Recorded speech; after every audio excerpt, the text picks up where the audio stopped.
Hi viewers, very good morning, have a nice day. இது prime எக்ஸலன்ஸில் உங்கள் ரமா எப்பொழுதும் உங்களுடன். ஸோ இன்னைக்கு நம்ம பார்க்க போகிறது ஜாதகம் பேட்ச் 4ல் செவ்வாய் தான் பார்க்க போகிறோம்.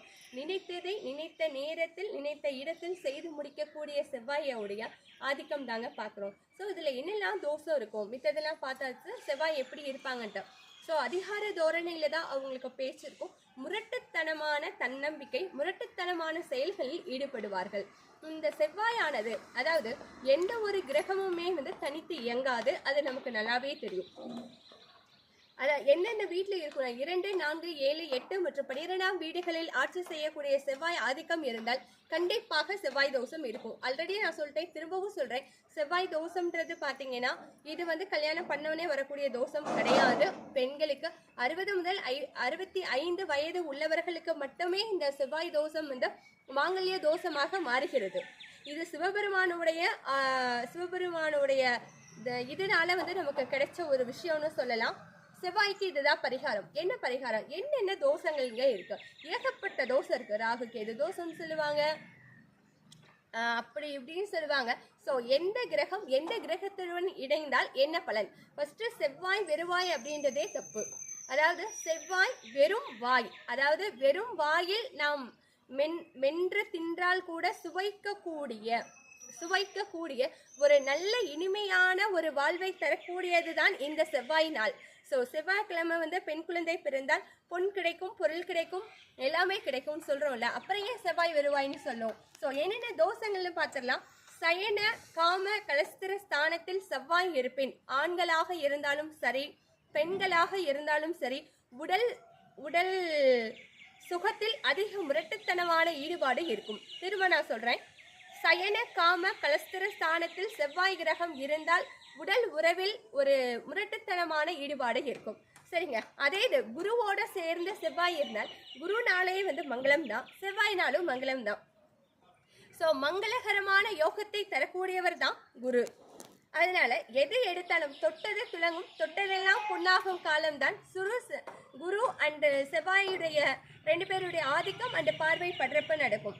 அதே இது ராகுவுடன் சேர்ந்த செவ்வாய் மேலும் வீரியம் பெறுவதால் புராதன ஜோதிட நூல்கள் என்ன சொல்றாங்க அப்படின்னா, ராகு செவ்வாய் சேர்க்கை இருப்பின் கண்டிப்பாக அவசர முடிவுகள், அனர்த்தத்தை தேடிக்கொள்ளும் சூழ்நிலையும் மன இயல்பும் உண்டாகும். இது அர்த்த சாஸ்திரத்திலேயே இருக்குங்க. ஸோ நம்ம ஜாதகம் பார்க்கறது இது வந்து ஒரு பெரிய கடல் மாதிரி, நம்ம எல்லாராலையும் பார்க்க முடியாதுன்றதை விட we have to study land. திரும்பவும் நான் எப்பயுமே நான் சொல்றது தான். ஓகே, என்னன்னு பார்த்தீங்கன்னா, பிறந்ததில் இருந்து இறப்பு வரை நாம் வந்து செய்யக்கூடிய ஒரு மாறாத ஒரு சூழ்நிலை, நாம் கற்றுக்கொள்ள வேண்டிய ஒரு விஷயம் வந்து learning is the born to end of the life வரைக்கும் இருந்துச்சு அப்படின்னா கண்டிப்பாக நல்லாயிருக்கும். இப்போ நான் ஆஸ்ட்ராலஜி படிச்சுட்டு இருக்கேன். ஸோ நீங்கள் ஜாதகம் பார்க்கணுன்னா உங்களுடைய date of birth, then time and place எனக்கு அனுப்புங்க. கண்டிப்பாக நான் உங்களுக்கு ஃப்ரீயாகவே பார்த்து சொல்கிறேங்க. ஸோ இதில் பார்த்தீங்கன்னா, ராகுவோடு செவ்வாய் சேர்ந்து இருந்தால் தீவிர வீரியத்தை வந்து கொடுக்கும். அதாவது என்னங்க தீவிர வீரியம்? அவசர முடிவுகள், அவசரமாக முடிவெடுக்கிறது. அதனுடைய பலன்களை, விளைவுகள் என்ன என்று நம்ம யோசிக்க முடியாத அளவு ஃபிராக்ஷன் ஆஃப் செகண்ட்ல முடிவெடுத்து அதில் நம்ம விழுந்து அதிலிருந்து கற்றுக்கிறக்கூடிய பாடங்கள் அதிகமாக இருக்கும். அதுதான் வந்து இது கொடுக்கும். அது செவ்வாய் தோஷம் பெண்ணியுடைய சயன மாங்கல்ய ஸ்தானத்தில் இருந்தால் கணவருடைய உயிருக்கு ஆபத்து அப்படின்னு நினைக்கிறாங்க. ஆனா அது அப்படி கிடையாது. அதுக்கு ஆதாரமே வந்து கிடையாது. அதாவது கணவன் மனைவியிடையே இத்தகைய கிரகங்கள் இருந்தால் என்ன நடக்கும்னா, சின்ன சின்ன பிரச்சனைகள், மனஸ்தாபங்கள், மன உளைச்சல் வரும்.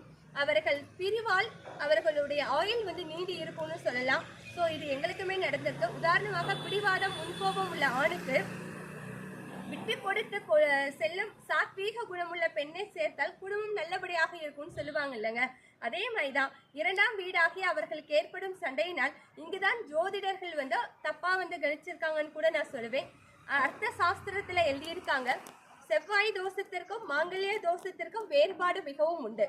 விட்டு கொடுத்தல் தன்மை யாரிடம் இல்லையோ கண்டிப்பாக அவர்களுடைய பிரிவு நிரந்தரம் என்பதை தான் அவர்கள் தோஷமாக கொண்டு இறந்துருவாருன்னு சொல்றாரு. அதாவது கூட இருக்கிறது ஒண்ணுதான், பிரிஞ்சு இருக்கிறது ஒண்ணுதான் அப்படின்றத டிஃபைன் பண்ணி தான் அவங்க இறந்துருவாங்கன்னு சொல்லியிருக்காங்க. ஆயிலுக்கும் இதுக்கும் எந்த சம்மந்தம் இல்லை, நோய் நொடிகள் மட்டும்தான் கொடுக்கும், சின்ன சின்ன மனஸ்தாபங்கள் வரும். இதுதாங்க செவ்வாய் தோஷத்துடைய இதுக்கு என்ன பரிகாரம்னு அடுத்த வியூவில் பார்க்கலாம். பாய் viewers, have a nice day. இது பிரைம் எக்ஸ்பீரியன்ஸ், உங்கள் ரமா, எப்பொழுதும் உங்களுடன். பாய்.